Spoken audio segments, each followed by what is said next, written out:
Flowers are one of my absolute favorite things to paint, but I'm not great at growing flowers to use for references.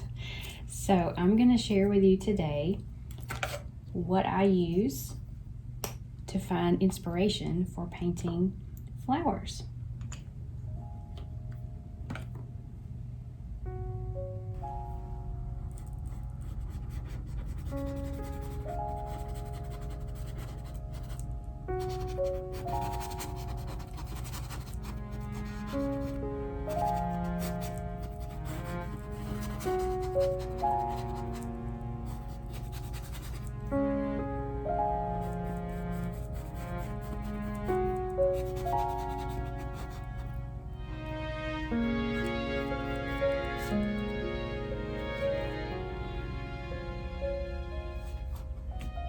These are some of my favorite books to use for flower references, and a couple of these are brand new. I've just been going through and looking at some of the things that were in there, so I'm going to begin with one of the ones that I've used more often than any others, and it is called Color Me Floral.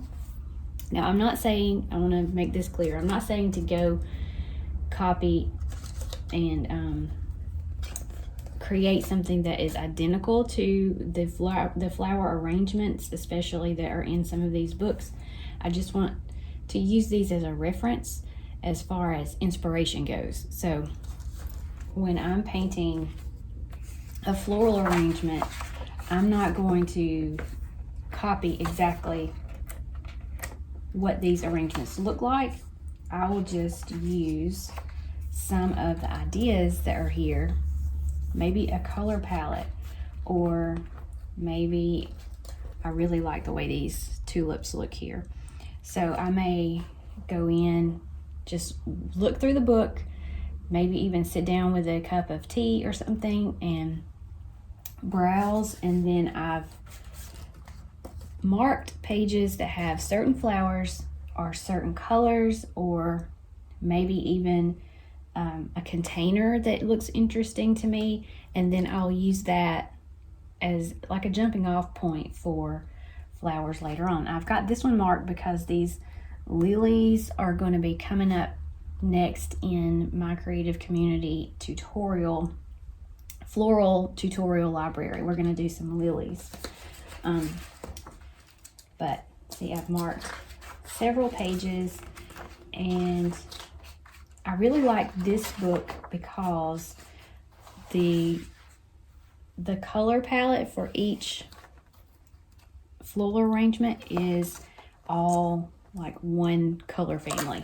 So they're all gorgeous floral arrangements anyway. But another thing that you can take from this is, if you don't have flowers like right in front of you that you can look at, this helps you to see flowers that are turned in different directions.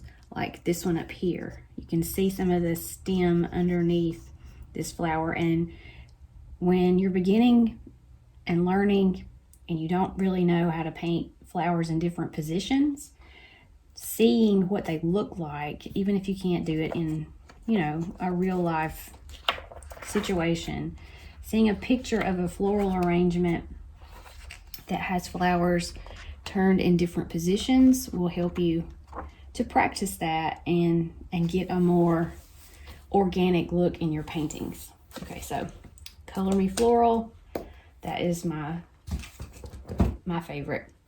I bought this one before I bought the Color Me Floral, and this one is kind of like an encyclopedia almost. There are containers and floral arrangements in here, but this is mostly like individual flowers. Like there's a magnolia, and then it'll show you, look at all these different positions of this one flower that you could reference. I'm not saying go in and paint this exact arrangement, but I'm saying if you have something like this that shows you how this flower could look in different positions, this is like gold.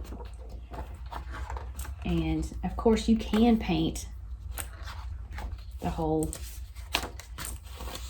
the whole thing. Look at this container. I really love that one. You can paint this, but I would just do it as practice.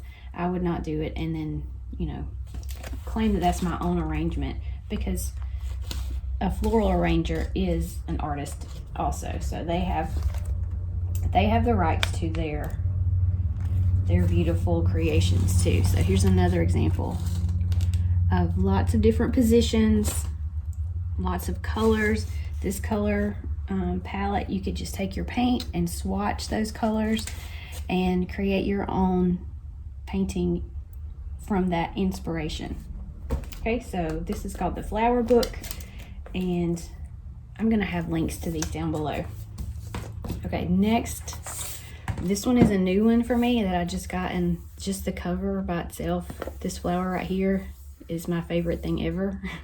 But it's called the Flower Recipe Book, and it also has just beautiful arrangements, lots of different ideas, individual flowers turned in different positions, all the inspiration that you can imagine can be found in books. So if you are like me and you're not so great at gardening, or you live in a place where certain kinds of flowers that you really like are not possible to grow there, this is a great option.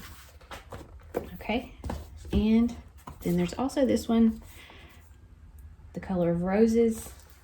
And if you can see, this picture here has been my inspiration for this painting.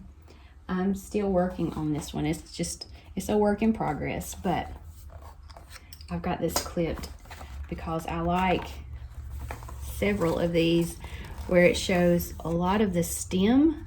And so I was using just that idea to create some sunflower paintings. They're not roses, but I wanted all of that stem to show. And so I did two sunflower paintings with lots of stems and leaves, and then I tried this one with some roses and stems and leaves, and then I've moved on to this bigger one here, and I'm going to continue playing around with it, because sometimes the stems are just as pretty as the flowers. Not usually, but sometimes. But I thought this was a great time to show you, since this is kind of what I've been working on lately, what draws me. It's not what draws me, what makes me feel more excited or inspired or makes me want to paint flowers. Books. And these books are all available online. I'll put the links down below to all of them. If you're interested in learning more about painting, you can find more of my classes on artbyamandahilburn.com, and I will see you back here next time. Bye.